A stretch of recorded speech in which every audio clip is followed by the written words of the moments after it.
And with the deep fakes, what I find it so interesting and scary is whenever your mom calls on your phone, you don't actually do a multi-factor authentication, right? So you actually don't ask your mom to actually say the passcode, because you trust that number in your phone, in her voice confirms that it's your mom. But actually, nowadays, hackers can easily hack the number that appears. That's actually due to technology in the telephony set. Infrastructure is very old. So if you are a high skilled hacker, you might be able to spoof the number. And secondly, if you called the mom and actually recorded her voice while she was trying to talk to you or talking to you, you can easily create a deep fake and talk to other people using that voice, right? And we already had at least two bank robberies done like that.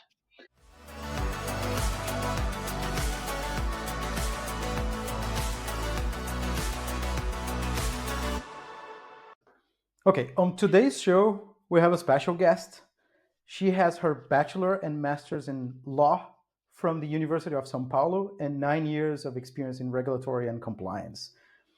She has been working with privacy and information security compliance in Danish software companies in the past 4 years, and most recently with AI governance. Currently, she's a senior compliance manager at Dawn Health. Welcome to the show, Isa. Thanks for having me here. It's a pleasure to talk to you both, and a very exciting team. Looking forward. Awesome. Would you like to maybe give a bit of an intro Yeah, sure. to the audience of who you are and what you've been doing currently? Yeah, I guess you already presented me well. So I've been excited about tech since my young years, but I ended up going to become a lawyer instead. But I always go back to that themes when I can. So being dealing with digital and law in many aspects of my life, and recently with the AI being super hyped, and really organizations having to deal with AI, the AI problems, the challenges that it faces, and how is it going to be implemented. Um, yeah, is being on the focus. I've been working in Brazil as a lawyer, mainly in infrastructure sectors, but then I changed to work, especially in software companies, in the past 4 years, and that's where the focus on privacy and information security compliance came. And now, actually, uh, with AI, it's been pretty much a discussion where it's going to land, but it's a natural process that professionals working with privacy will be brought to the discussion. So that's a little bit uh, why it's also falling on my laps, and it's exciting. So it's also a pleasure to work with that. Yeah, and now we're the company I work with. It's called Dawn Health. It's a company that develops software, digital health solutions, and software as medical devices. I just want to state that this conversation is private, so it's not connected to my job at Dawn Health. So the opinions expressed here are purely mine and not of my employer, Dawn Health. Oh, perfect. Uh, can I call you Isa? Is it? Yes, please. Mm. Isa, can you tell me a little bit how did you decide to become a lawyer? As you mentioned that you were really interested in technology, but then you ended up as a lawyer. How was this process? Yeah, so in my high school in Brazil, you had to choose area. So which area of knowledge were you going to focus? And because I liked to read, I was good at writing. In my teenage years, we played something called role play games and board. So it's online role play games where you had to describe the actions of your players with words. So we actually got good into writing. So I was quite okay at writing, but actually I was not that bad with math. It's just that I had all these friends that they knew how to code when they were 16. So it just felt for me that if you wanted to go to engineering and tech, you had to be very geeky from start, and I definitely didn't feel like I was. So I just went to what was more my comfort zone at that time. So uh, what was more connected to humanities. You mentioned that you worked with consulting in administrative and regulatory. antitrust and economic law in Brazil, mainly focusing on infrastructure, isn't it? How was this experience?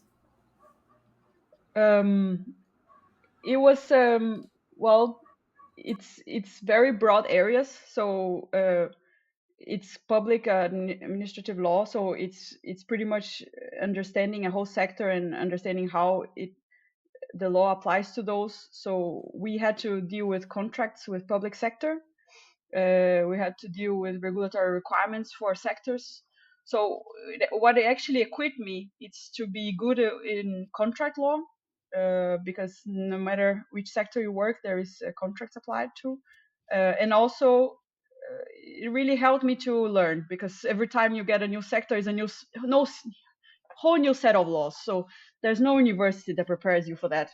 What you need to do is to understand how the framework of laws are. So pretty much what is the framework that you're working on, and know how to really get your information, uh, which is quite an interesting discussion. Information, uh, how different sectors deal with it, right? So for law, the source is very important. We need official sources. Uh, we can even deep a little bit into it, but that's kind of why you should not necessarily trust AI chatbots to give you legal advice. They not necessarily look at the right source. Yeah. Right, makes sense. Um, do you consider EU regulations more strict in other countries? In general, um, Yeah, in general. I think yes. I think EU,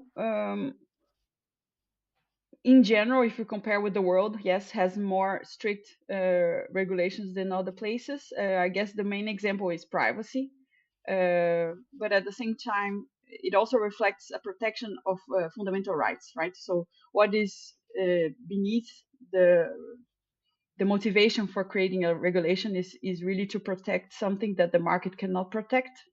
So if the market rules of market, so economy could really ensure that the consumers or the users of a specific service, they have their rights, or if they're fairly treated, then you would not need the law to intervene. But whenever there are cases where a specific service, a product, a capability could impact could impact the fairness of treatment, no discrimination, safety, um, multiple aspects that protects the human rights, then it's when regulation comes to actually interfere on the unbalanced unbalanced powers in the relationship, right? So the clear example that we have is consumer law, right? You protect the consumer's rights because in theory, the corporations will not have the incentives to do so when, if they did not have a law to abide by. If and whenever they write contracts, then if they could, they can always impose their own terms and conditions. Why would they impose rules that are stricter to themselves, right? So then you have a sector that protects someone, the consumer. So it's what you're seeing now with AI, right? Intention to protect something that potentially would not be protected without regulation. Yeah, it started with GDPR a couple of years ago, right? This whole movement in EU, and then of course now with the AI Act, which we're going to cover a little bit later on in the episode. Yeah, AI regulations, they've been around for since the EU was sorry, the EU regulations has been around since the EU is being established as a uh, um, uh, what's it called, the union of Pardon me. countries. Yeah. So for instance, there's the liability act. It's from the 85s. I guess what's particular from GDPR is that actually created a movement that other countries actually start having the same law. So in that sense, EU kind of started something, right? So of course we had that is common in history, that Roman Empire suddenly has a Roman law talking about civil law, and then suddenly all countries have civil law.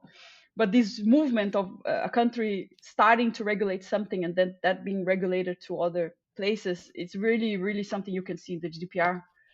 as having EU in the central place of it, right? So EU having potentially being the first ones to create a legislation that now is being copied and replicated throughout other countries. And with AI, they're also being pretty much the first comers, right? So not many countries yet have their laws approved, but there are many coming.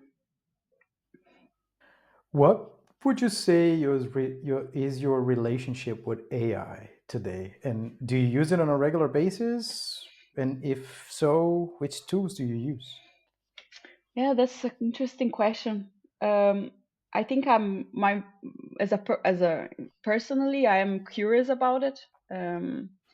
I'm also a little afraid, to be honest. I think it's super exciting, the possibilities that it gives, but I'm also a little bit concerned about the risks, really. And I'm not sure we'll have the tools to mitigate those risks, or even if we will be able to know those risks beforehand, right? Uh, and actually, it's quite interesting because I think my relationship, like knowing AI is there, it's also shaping how I see other areas such as social media, because suddenly the processing of your data with AI, it's crazy, right? So the capabilities of processing data, it's what AI can make a difference from previous software or other algorithms. So suddenly big data is easy to be processed. So you've been out there putting your pictures in social media, your daughters, your family's pictures, and now you have a new technology that can do a lot of stuff with it. So I'm also a little concerned, but I have to say that I'm a user. So I do use ChatGPT privately. I'm also very aware to not give too much context. So whenever I talk to it, I think I really make it conversational. I try to give as little information I can, but then of course you need to give more to have the value of the output, right? Um, and then I And sometimes play with these image generators. I think it's quite yeah, interesting that you can prompt use with an input of words have an image created. But I really think we're in the baby times of AI, right? There's much coming. Yeah. How do you see it? Do you also use it? yeah, I think Yeah. we both have users of AI. Yeah, ChatGPT. When I open my browser, ChatGPT is the first one who opens automatically. Then Gmail. That's the tools that I use regular basis. And Yeah, we had ChatGPT Pro basically. We're Okay. basically using it helps us a lot with the whole podcast because it's it can generate show notes. It helps a lot in saving time, right? Yes. So, and of course, we created like GPTs specific for specific tasks. For example, show notes. Also, even the scripts, it can help us with the scripts for the episodes. So it's yeah, without that, it would take like triple the time. Mm-hmm. Yeah, I don't use it for legal research. So as I mentioned, these mhm, is where I think that if you want to use it, you should use just potentially to have a first grasp of things, but should not be your final source. But it's quite good at writing clauses, legal clauses for contracts. So sometimes if you want to make a clause better, it's not that bad. But I mean, again, I'm a lawyer, so I can revise those. Uh, but it's quite impressive that it can do that. I think it's interesting the models that you can train. So you can actually create your own database for the AI. I think that's the way companies are trying to use it. Like I have seen in Yeah, a company that I have worked. it's the reg, And right? That you can create a database that the chatbot can actually fetch data just from it, right? To answer questions. I think this is a very yeah, good use case. It would be great. I would love as a lawyer to have a tool that only good sources. yeah. Yeah. That would be the best scenario because sometimes we just write like some documents that are like kind of standardized. So you can you we use the same paragraphs or just modify a little bit, but if a machine can do that and take it from the source and put it in a document and then just check it and change what is need to be changed, And I think that's reference the the source. There yeah. will be a giving ideas here for people who wants to develop. I think that's the I think that's the biggest thing for me, or what prevents this from happening is mostly like privacy, right? With privacy issues, because most of these things are actually being reused to train these models, or it's going to a server somewhere. And I guess the moment we have something that can be maybe stored locally, it might be favored for in some use cases, right? Especially because when we're talking, it's not just private data, but also competitive advantage of companies today is that data, right? So Yes. is that the thing that they're sharing? So if that is basically used to train models elsewhere, somebody might get that information by doing some sort of request at some point because it's learning from it. I Yeah. guess that's the big deal. Yeah. So for IP rights as well, right? So it's both privacy but IP rights. If you consider the biggest providers of chats right now, they have scraped the internet to train their modules, and information has been out there for us to read. So uh, IP rights laws, the laws that protect intellectual property, they've been made in a way that that humans, whenever they read information, they don't need a license. So you don't need a license to read information that is available publicly on the internet. Um, but you would need a license, or you need authorization, and you need to refer to attribute to the author whenever you refer to that information.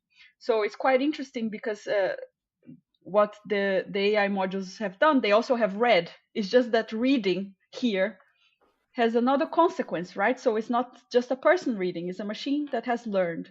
And does this then mean that that information lives in the module?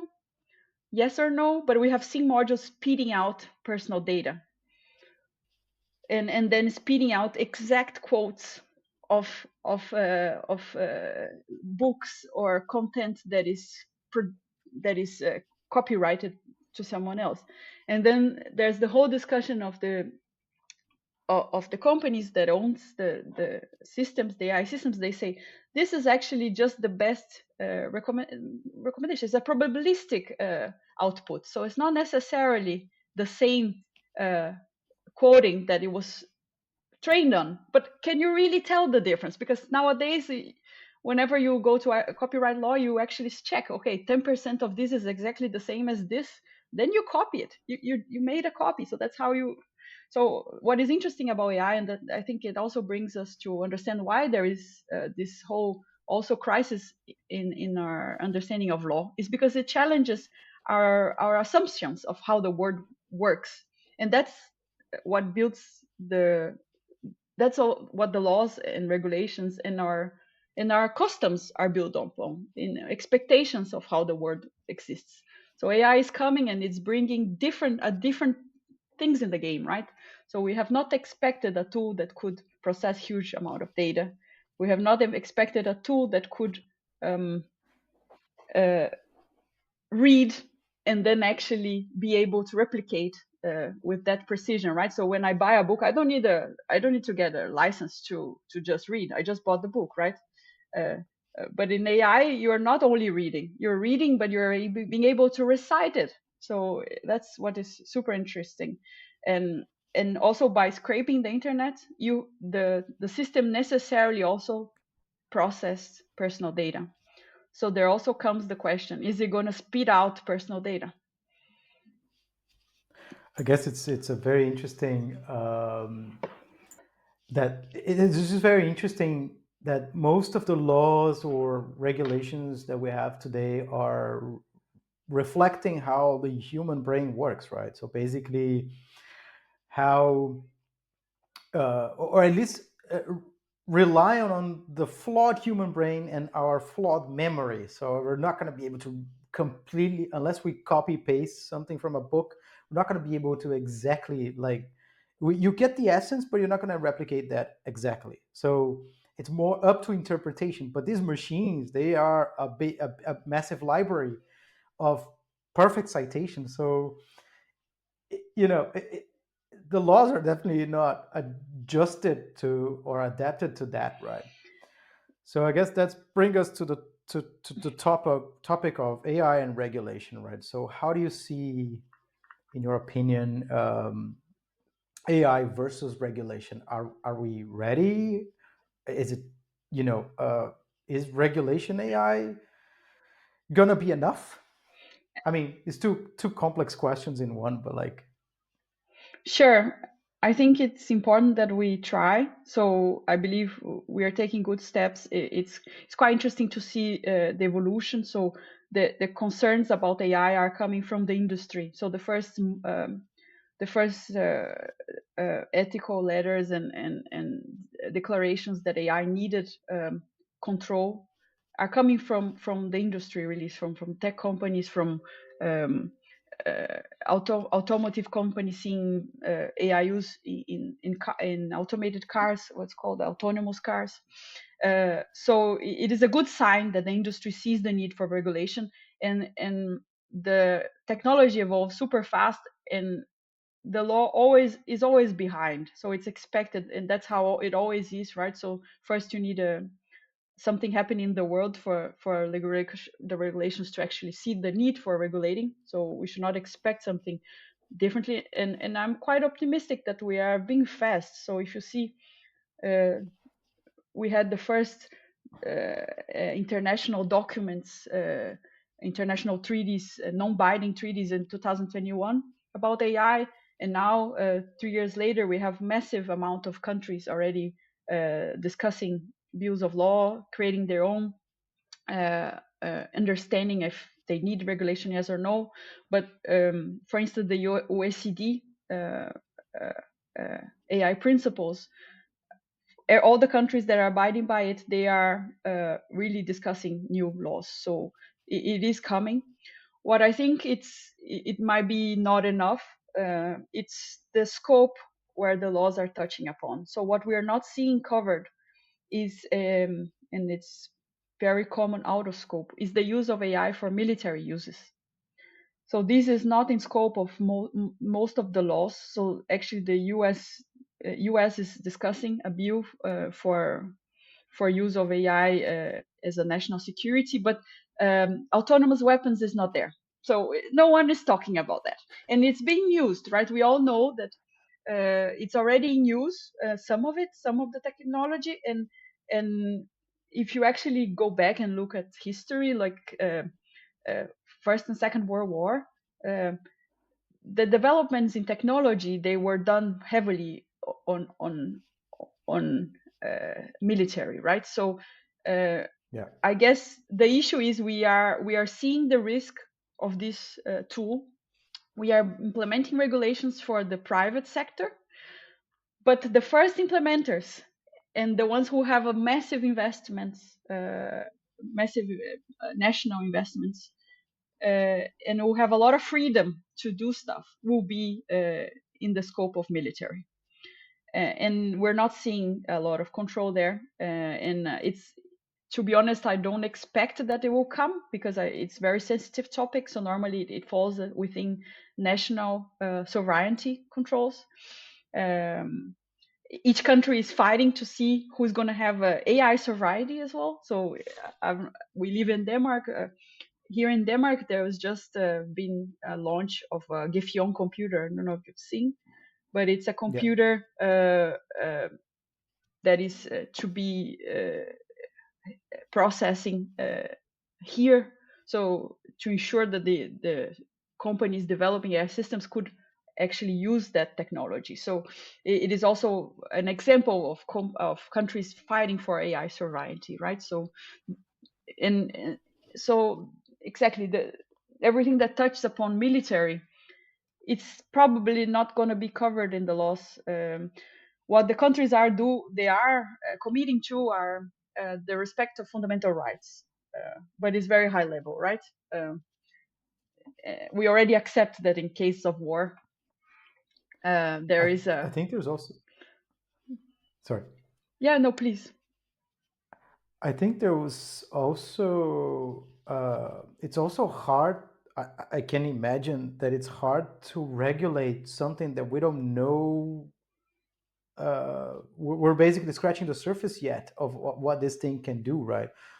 We don't actually don't know if it's actually going to be this powerful that everybody's saying, and also the ramifications, right? It and also, I mean, if it becomes self-aware and intelligent, the assuming that it will exponentially be more intelligent as by itself. So I mean, honestly, it's impossible to control something that we don't understand because it's more intelligent than us. So how to regulate the potential of that? Yeah, it's super challenging question. I guess what regulations are doing now is actually to regulate what they can see somehow. So it's already expected that that there will be parts of it that we're not foreseeing.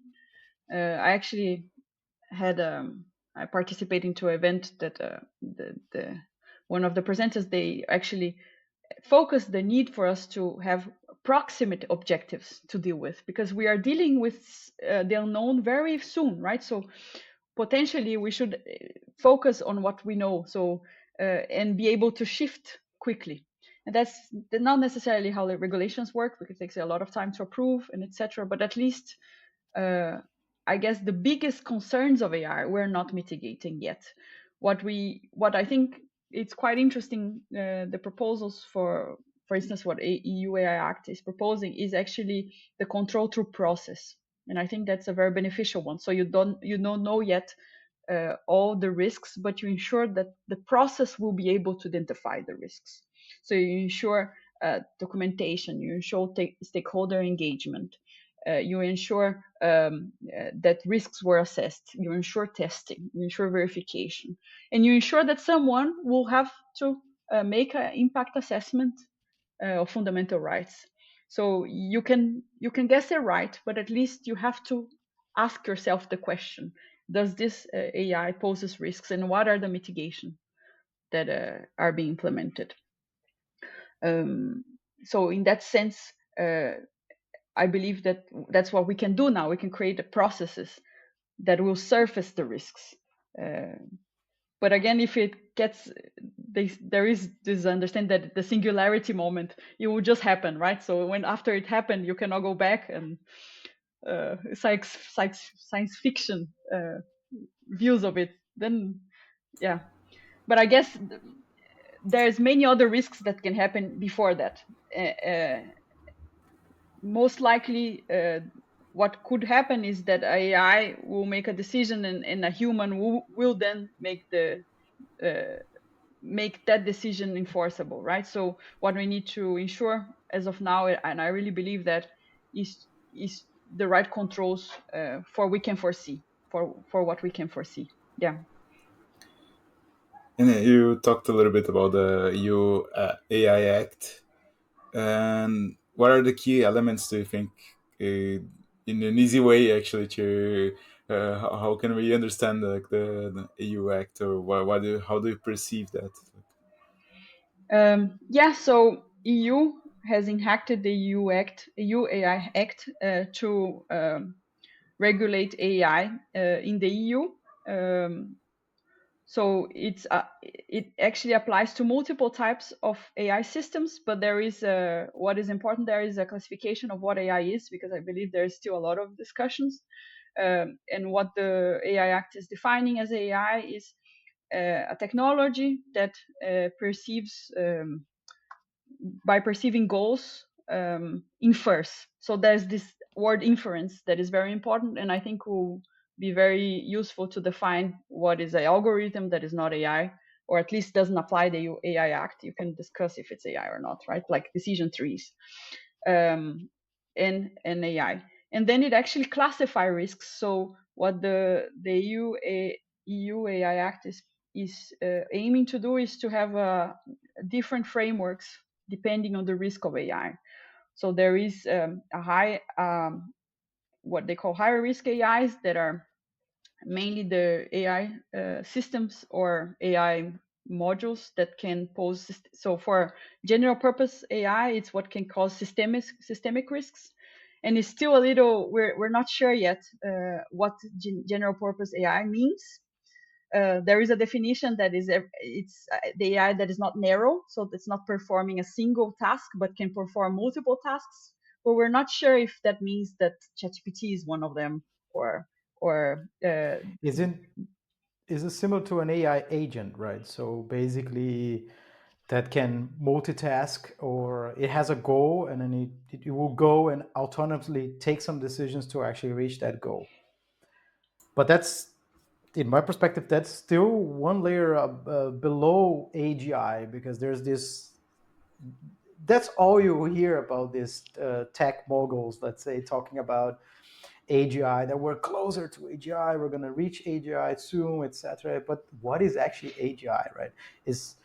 And what does that mean? Because if it's actually native or more intelligent than us, then how do we how do we ensure that we have control of something that we don't understand, right? completely. And those are the ones that the law are is, so the regulation is saying that is high risk.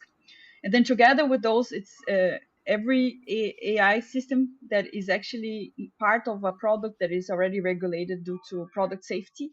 So for instance, um, medical devices, toys. There's a critical infrastructure, so there's multiple sectors that are already regulated due to the value they bring or the safety perspectives they have already. And then, of course, if AI is present on them, they are in high risk. Uh, and for those, there's also a classification of players, so it's the whole supplier chain of AI. The EU AI Act defines responsibilities on that supply chain.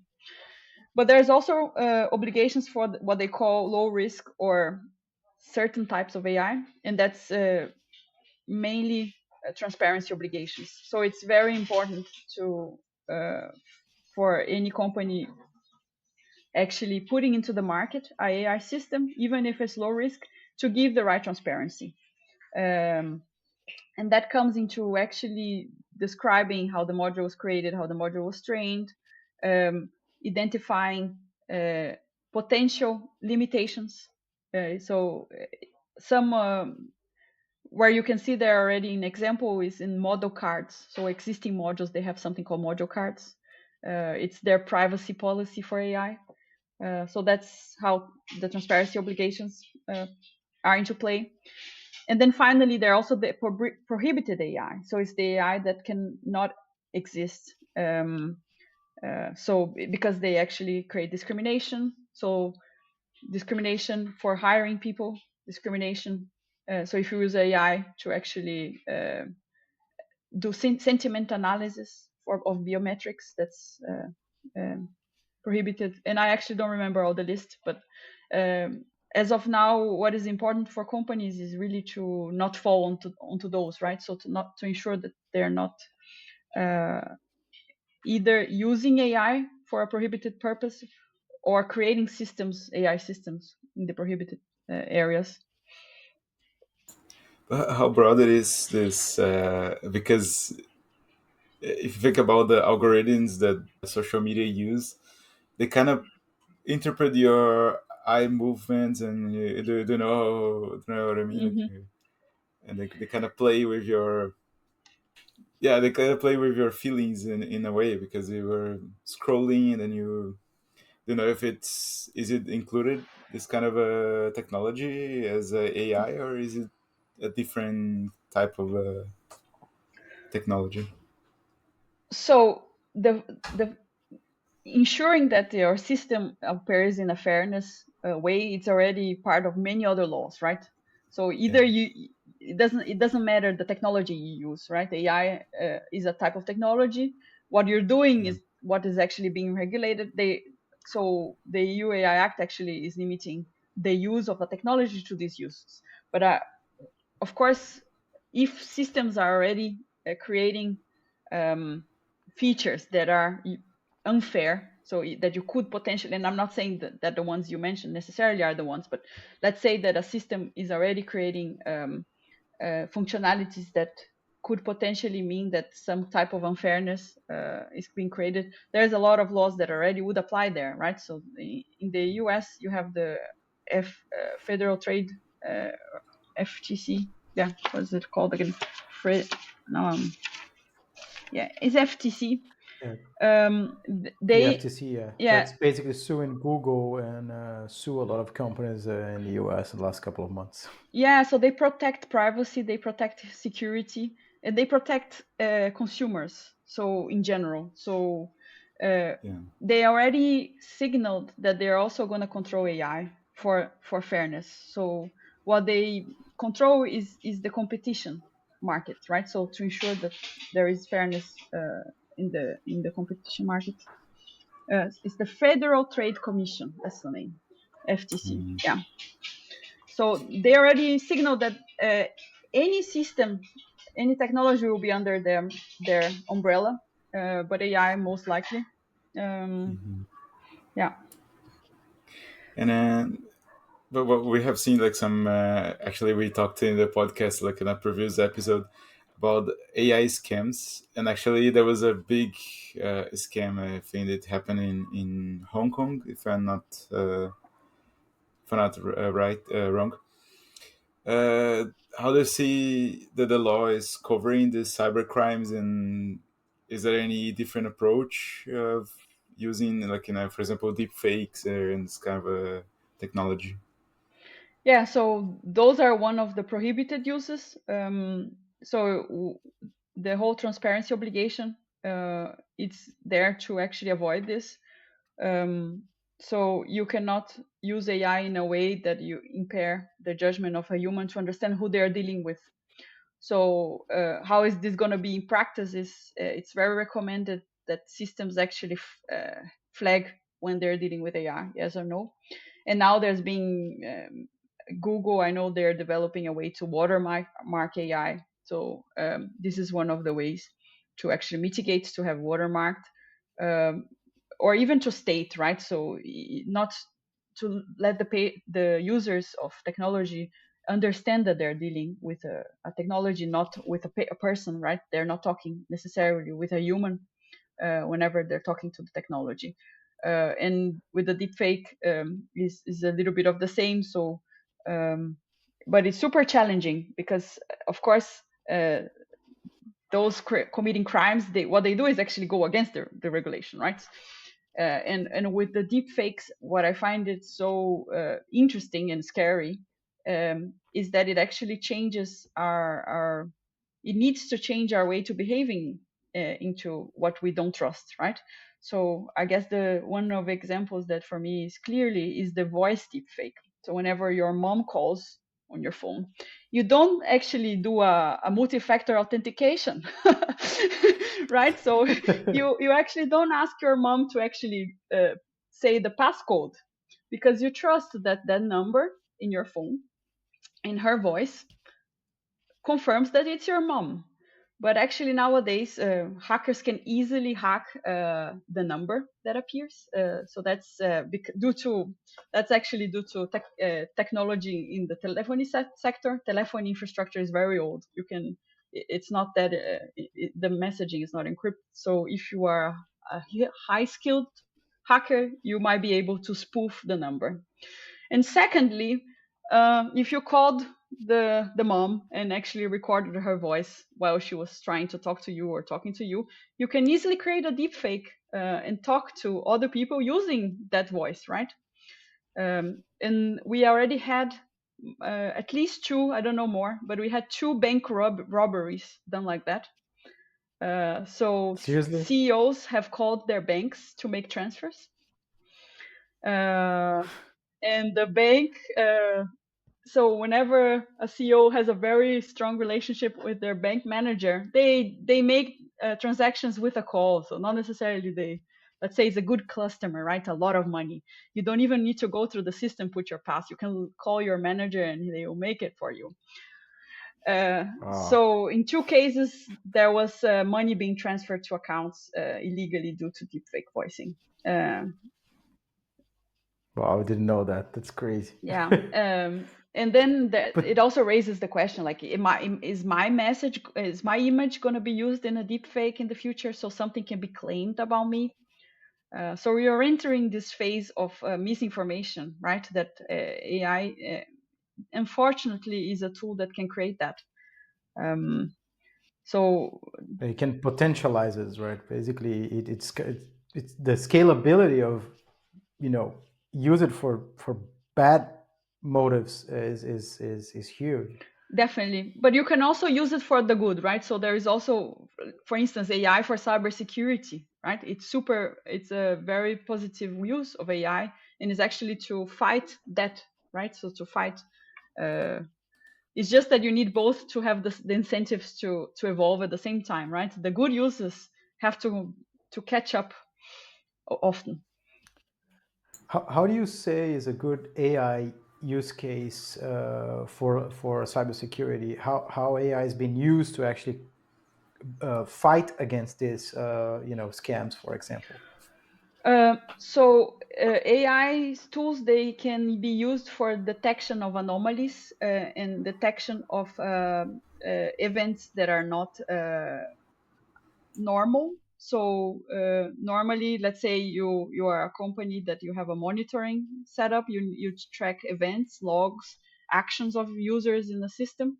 Um, After you have defined all the logs, you need to actually create alerts, right? So you need to create what from these events are out of the normality that I should look into it to actually see if there is a malicious intent. Malicious intent. Um, Sometimes AI is better than humans to capture, to detect anomalies. They can see patterns that we could not. So that's one of the possible use cases of AI. I'm sure it's already used some cases for some vulnerability scanning tools out there. So that's one of them. Spam detection also. So and that's another one that AI also is on the other side, because now you can create um, yeah, you can create like phishing emails with no spelling mistakes, right?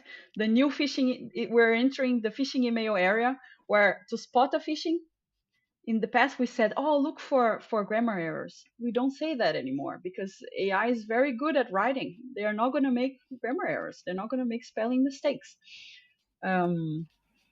What would you recommend then, given this, that we're facing this nowadays? Like, is there any particular thing to look at for to identify like phishing scam or spam on your email? Yeah, the recommendation for phishing, I think maybe the spelling errors failed. It's not there anymore, but you still can trust that if you are receiving a message that is urgent, that you were not expecting, so there is it's asking something from you, potentially has a link, and you didn't expect that message, then you should potentially doubt it, right? So again, looking for the right sources. Is this coming from a provider that has a web page with login? So go to that web page, log in, see if there is any message in the system, not in your email, right? And really doubt any urgency. So typical phishing emails, right? Like click this link because we need this by like the CEO saying we need this by the end of the day. That's creating urgency. So are you sure it's coming from the right source, right? So, and of course, you can still look in the links. If you put the mouse on top, you can see often what the link is with this tidy URL, or the URL that get reduced. Don't trust them, because you cannot know what is coming from. Yeah, it's masking the URL. Exactly. You should only trust the prince that wants to donate like $1 million for you. Yeah, of transfer course. automatically. The Prince of Nigeria. Yeah. Yeah, I mean, yeah. And of course, don't pay bills that just comes to you, right? So because there is this huge thing that finance departments, they just start paying bills that actually are not the truth. Like it's just transferring money to someone's account because yeah, they lack the right controls of accountability to check that that bill needed to be paid. But this is basic finance control, right? Uh, yeah. And do you think that, what are the characteristics of a trustworthy AI? Let's say, do you have anything? For example, you said the watermarks and stuff. Do you know any other things that they're working on to protect us? Let's say. Yeah, so trustworthy AI is like a principle, right? So when you see the definitions, it's very high level, but it has to be safe, it has to be secure, it has to be unbiased, it has to be fair, um it has to be functioning properly functioning and privacy enhanced. So this is one of the uh, but there are ways to do it, and I think if we focus on the ways, it's and again it's still high level, but can give a little more tips on really practical implementation. Uh, is it amplifying human agency? So it's giving humans more power. Is it actually providing a positive impact in humans conditions, in the planet conditions? If you look for also climate change impacts, uh, is it actually if you cannot explain fully, can you at least explain how it was developed and what you found out when you're doing your testing? So, and that again is admitting flaws, right? So we are in a phase where we have to admit flaws. um, is the AI system clearing its intended use in a clear manner? So can you really understand what is this intended for, so you don't use it in a way that is not intended? And then is there a feedback loop? So I guess this is another good mark. Like, can you provide feedback of, is there's monitoring on the output? And that it's quite interesting because we, like, from privacy perspective, you don't want the tools to actually see what you're prompting and talking to the tool, but actually you need that because that's what's going to provide material for actually understanding if the system is functioning how it should be, right? um, and then are you involving the right stakeholders when you're creating the AI? So we have the example of Amazon. In the old days, they created an AI tool um, for selecting employees, and it was actually just trained in CVs of men. So it ended up it was not selecting any women for the jobs. So maybe the stakeholders involved in the development didn't consider that, right? So involving the right people also in the development to see their point of view, it's also something that we also do it in privacy. It's part of data protection impacts assessments, and it should also be done in AI high risk assessments. There's a lot of biases that comes with AI, depending on the biases of the data they are trained, right? And And yeah, it's how do you see yeah, that? it's super interesting because the human world is biased, right? Like we need to accept that bias is something that exists. So, and not biases are necessarily wrong. So you can create some type of selection that is fair, right? So you can say, oh, okay, I'm just going to give loan for you if you have um, uh, this amount of salary in percentage to the loan I can give. This is a bias, right? Or this is a decision made in terms of people's qualities. So let's say salary, but it's considered fair. What is what is problematic? It's when AI is biased towards something that is unfair. So if it's actually putting gender, ethnic, um, race, uh, discussions or human characteristics into the discussion when that should not be part of the decision, right? But that's what is super challenging because AI looks into the whole value of AI is actually looking into things that we're not as human looking, right? But it comes back again to the quality of the data. So it needs to be trained in good data, It needs to be tested in equally good data.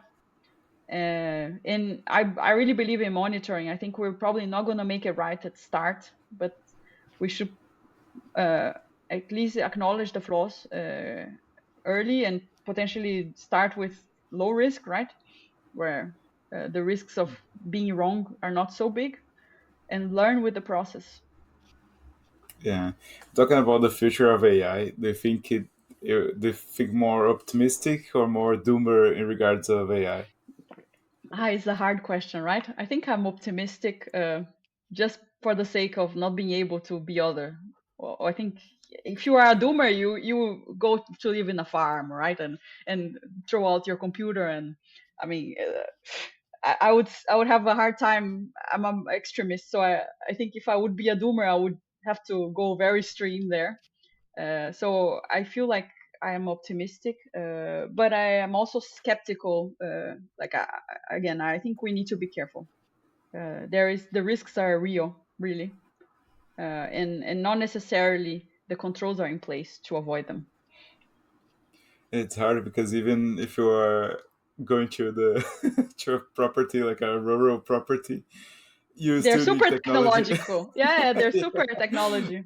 And actually, AI for agriculture is one of the beautiful examples where AI can be used, right? Yeah, Um, definitely. yeah, I think we need to be cautious, and I think I whenever in the 90s when we started using the internet, we didn't know that what we could post, right? So we didn't know how to use the internet. Many were actually teenager kids, and now you see people that actually have overposted and probably have to delete things they posted when they were 16. And I believe our like the kids of today, they are a little more aware of the consequences of exposure in the internet. So shows a curve of how to, of our society actually learning to use a tool, right? So learning the consequences and um, of using the internet in general. I guess for AI will probably be the same. We actually not know. We're not so sure yet. What are the risks? So there will be probably some bad uses of it, or uses that creates risks that we have not foreseen. And then I have to be optimistic that the risks that they actually become a concrete fact. Let's hope that they are small enough that we can mitigate them. Um, The toughest part is that if you look back on how do you usually learn and that we need to move on or restrict something or regulate something really bad needs to happen, right? I think it happened with the aviation industry, for example. There was a lot of accidents, which was totally not normal, and then strict regulations came, and then now it's very rare when there's an accident, and if there is one or two accidents next to each other, there's something really wrong going on. So that's the part that worries me a bit, is that something really bad needs to happen with AI for us to just wake up and know we need to really do something about. But maybe when we're talking about intelligence, maybe it might be too late. Exactly. I really hope that we have learned something by just having started the regulation now in many fronts. And it's actually it's we have learned from product safety in general. So it's building on top of product safety regulation. So some knowledge we have there. Uh, but again, the difference here is the impact. Generalization, the impact could be very broad, right? Um, and really unforeseeable. And again, the areas being regulated are not all. So uh, what will mean for the areas that are not regulated then? Can they then be a place where risk will be concrete, right? It is super challenging. I think what is positive is that there is a huge focus on this topic, right? So countries, a lot of countries are engaged into discussing this globally in international forums, um, and quite a lot of bills are being discussed right now. Uh, So that's a good sign. The Definitely. conversation is happening at least, because it as I think this is also another challenge, and then I would like to hear you about it. There's of course EU regulation, which is basically trying to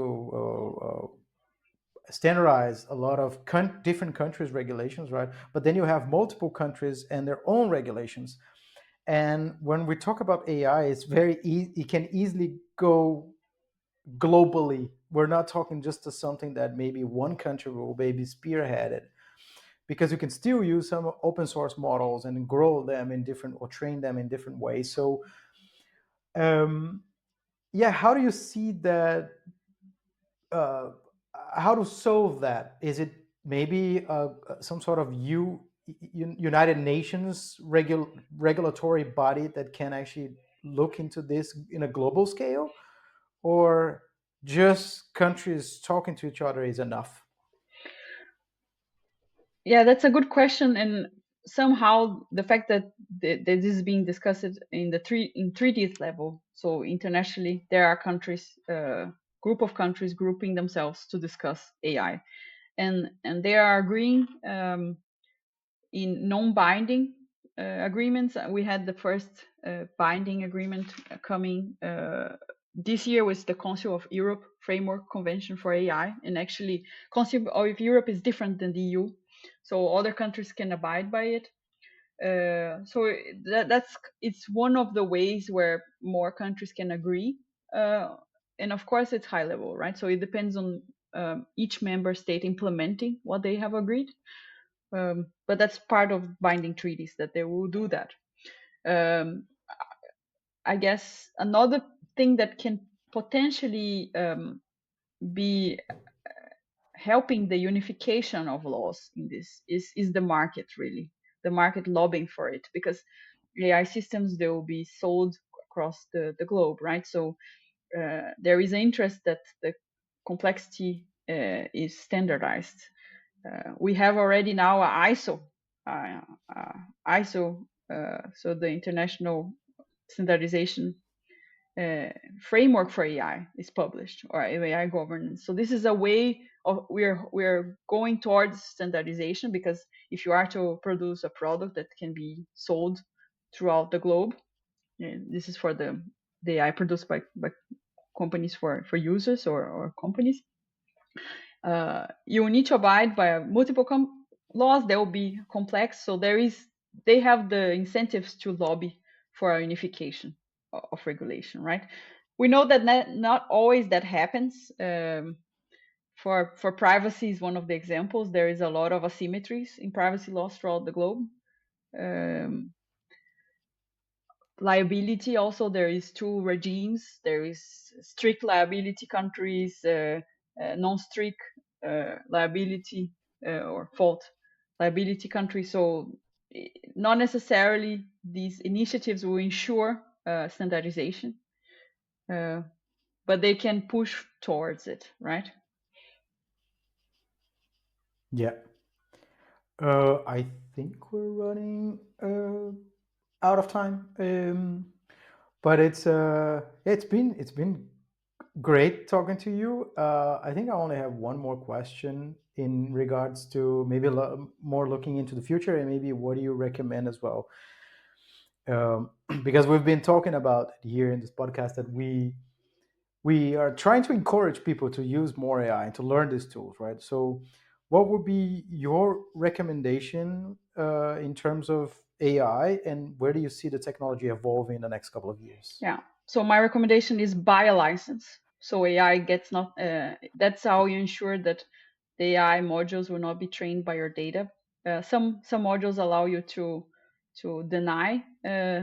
You can deny the permission to be trained. But so first of all, get a AI that you pay for. So you are not the product. You are not the product, right? Like your data is not the product, but you are paying for it, and use it, because there's no way back. So we are going to use it. So if I believe that to be efficient in today's market, you probably will need it.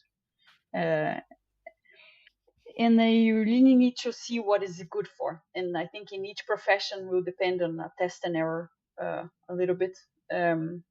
So yeah, I definitely recommend people play with it. But yeah, with a paid subscription, and of course, you don't need to put everything there. You can put your diary. I read someone that put all their diaries there, and so I know who they're talking about with. But I think that's definitely not what I would do. So really use the tool in your benefit, right? Like how the tool can help you with your task. So you don't necessarily need to give the tool personal data. You can scrape that out, right? So you can scrape details out if you are concerned about the processing of that part. So that's what I do, and I actually recommend people would do. Awesome. Can I ask how do you see it? How do you see AI and regulation? I think it's really important. I think it's something that we need to discuss and actually put boundaries, because everything has boundaries in our world. Yeah. What concerns me a little bit is the people that will not follow the laws anyways. So, for example, to commit crimes and stuff like that. So they will probably take this technology and use without the regulations. So that's the only concern that I have. Yeah. But I think we need to put some boundaries in big techs and big companies, because if we don't do that, then it's kind of concerning for me, this topic, if we don't put some boundaries. Yeah, definitely. Yeah, and I think crime to identify crime will also get easier with AI. But there's also it's a dilemma, right? Because that means you're giving countries, national countries, more power then also, right? Whenever Yeah, their way to enforce the law with special powers is strengthened, then can mean that you are the next, right? yeah. More surveillance, right? Exactly. Yeah, definitely. Yeah, even the government should be regulated. They should have boundaries too. Look. Yeah, yeah. For that one, the AI Act actually has a whole set of rules of the use of facial recognition for Mhm. identifying crimes, and you need a court order. So it's not acceptable that you just track all the time. So that's not acceptable under the AI Act. It's one of the prohibited ones. But with a court order, you can. So that means Yeah, they will have the technology ready to do it, right? yeah. Yeah. But I don't know. Well, at least it has some. At least it has some limitations. Yeah, Like it's not Yeah, completely like rogue. Like let's say I think in China they basically have cameras everywhere and then just facial recognition everywhere. yeah. The, yeah. the It's question quite is, scary. So if they use it only for crimes, it's fine. But then they can track you, everything that you're doing. So that's the kind of balance that we need to understand, isn't it? Like if they are using to track you everything that you're doing, and or if they are tracking only the crimes that you're committing, let's say. So Yeah, that's exactly. the Are you gonna be? How are you gonna feel to make a protest, right? A political protest if you know that there is facial recognition controls in your country. Do you would you feel you have the same freedom of speech, or is yeah. those type of things, right? That is, it comes into play. Um, Another one that for me it's quite interesting. We use biometrics as passwords, right? So you use for your phone, it's gonna be easy to hack so soon. And then Yeah, when it becomes, are you gonna change your face? Because you can change your password, right? But your face you cannot. So, yeah. That's true. yeah, wow, that's true. Yeah, with the deep fake, you can. Wow. And even the yeah, cars, for example, autonomous cars, they can be hacked. So, for example, if you enter in your car and then it's wrecked, and then you will bring it to a place that you were not expecting. I don't know. You can be hijacked, like with your own car. So this kind of yeah. And the level of questions. information that the cars can gather from you, it's insane, right? They know where you Yeah, go. They know what time you leave. It's quite there is a lot of information that can be gathered, and some of them are gathering. Yeah, The same as robots, we have an episode about the Elon Musk robot. And then we were discussing exactly that. If they're already wrecking this robots that cleans the house, and and they were kind of how to say it, like they were talking to the dogs and making like a lot of bad stuff. With a small robot, can you imagine with a big robot in your house? What they can see, what they can hear, what they can do actually with you. So that's the big question: how can we regulate that? Like is it yeah, being stored? All your data being stored in the robot, or is it sending to Tesla? I don't know. So this kind of boundaries that need to be put in place before we have this this spreading technology. definitely, and transparency, right? So as a user, you want to be able to know what's happening, and I know we normally don't read all the privacy policies out there, Yeah. but for instance, I don't know if you ever bought these DNA tests. Then you read it, right? Then you read it. Like, I hope as a privacy professional, I read, but that one I'm thinking, I think everyone who buys those kits will read it, right? So how much will start having to do that, right? Yeah, Then he has bought maybe it. it's gonna be. Yeah, I did. Maybe it's gonna be more and more necessary to be aware of this as things get very muddy, right? In terms of what you can trust and what you cannot. Definitely. But it was super cool. Thank you so much for having me here. It was a very interesting to talk to you. Yeah, it was awesome. Thanks for accepting the invitation and have this conversation about regulation with us. Yeah, let's see the next steps. What's gonna happen? Yeah, thank you very much for being here with us and to talk so much good things and about regulation, because we always discuss about regulations and we are both kind of non-specialists, so we lack a lot about regulations and law. So it's really good to have your perspective. Great to have you here and with us. And then, yeah, where people can find you online if they want to learn more about you. I guess in LinkedIn, I have a, yeah, I'm on LinkedIn, so that's probably the best place to find me. Yeah, feel free to reach out. Awesome. We'll put it in the link in the show notes. Awesome. Thank you. Obrigada. If you enjoyed the show, please consider leaving a review on Apple Podcasts. It's free and helps us a lot. This way, it can help us also reach new listeners.